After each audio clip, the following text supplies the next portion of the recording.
FreeMMOStation.com. What's up, guys? It's Scion, and I am back for FreeMMOStation, and we're taking a look at Insidia today. Now, Insidia is pretty much like an ARPG tactical type of game, move tile based, and the basis overall with this game is just to go in and defeat the other team's base, and it's somewhat fun. So we're gonna go in and I am gonna show you a few of the options. As you can see, I got the graphical and everything. I'm actually doing it on Windows. I don't know why this is disabled. Let's do 4. We got audio and your controls,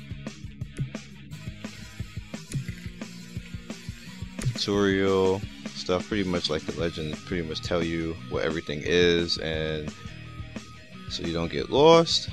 And I think that's about it. This is just the credits and exit and everything else. So it's pretty simple. This is a very bare bones game right now. You only have a few champions.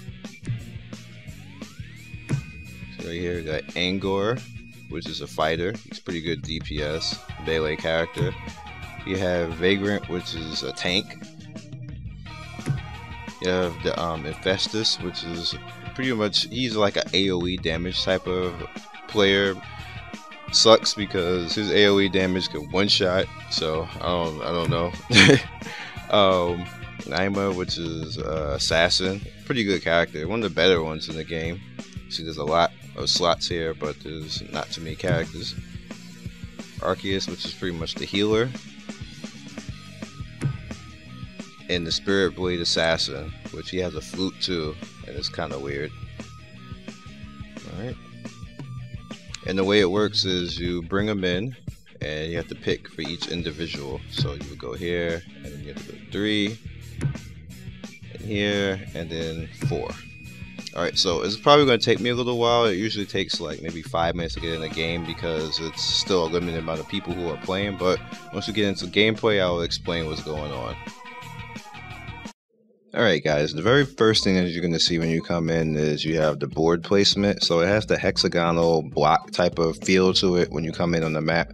And what you need to do is set your characters, which you have 4 of course, wherever is beneficial for you. Now there's going to be certain places all over the map that you can do that, and only as long as you still have your base icons, which you're going to see over to your bottom left on my side and the blue side. I need to have those 3 columns up to actually be able to put summons out. If I lose all of them, whatever my character's out at that particular time, that's it for me. If they die, they die, that's it.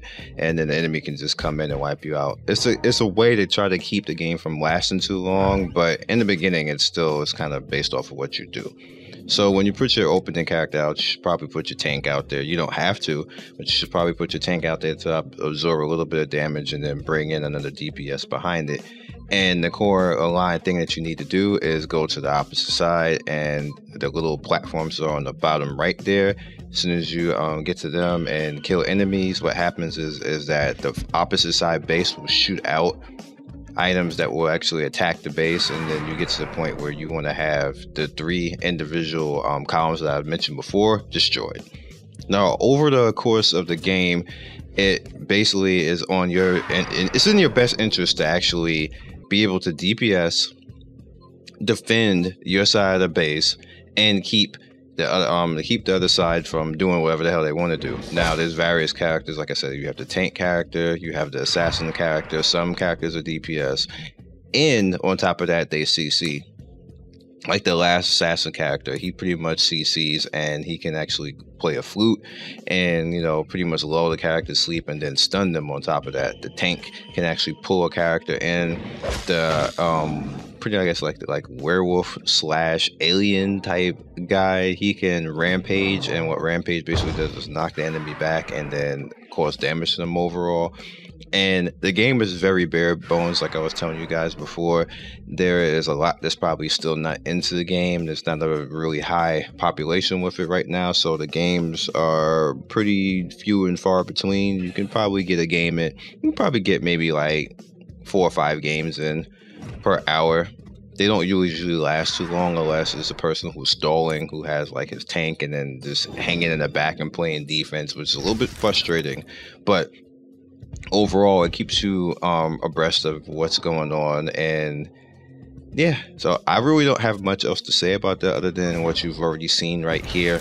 It's very simple right now. It's like playing Final Fantasy Tactics, I guess, simplified. That's the best way that I can explain this type of game that's going on right now. Hopefully they'll put more characters out there so we can have a little bit more fun with it, so I can see more in depth and then more people actually playing, because the games last they were pretty short, and then there's not enough actual people playing it because still the game is still limited to how many people are actually in. So hopefully they get it out there and we'll have a little bit more fun with it. But that's all I really have for you right now. It's enjoyable if you're into the ARPG, sort of tactics, Final Fantasy Tactics or Tactics Ogre, for you guys who are really old school, if you remember those types of games. Front Mission, if you remember that. So along those lines. So you can get in and try to be a little bit strategic and make you think a little bit and get you out of there.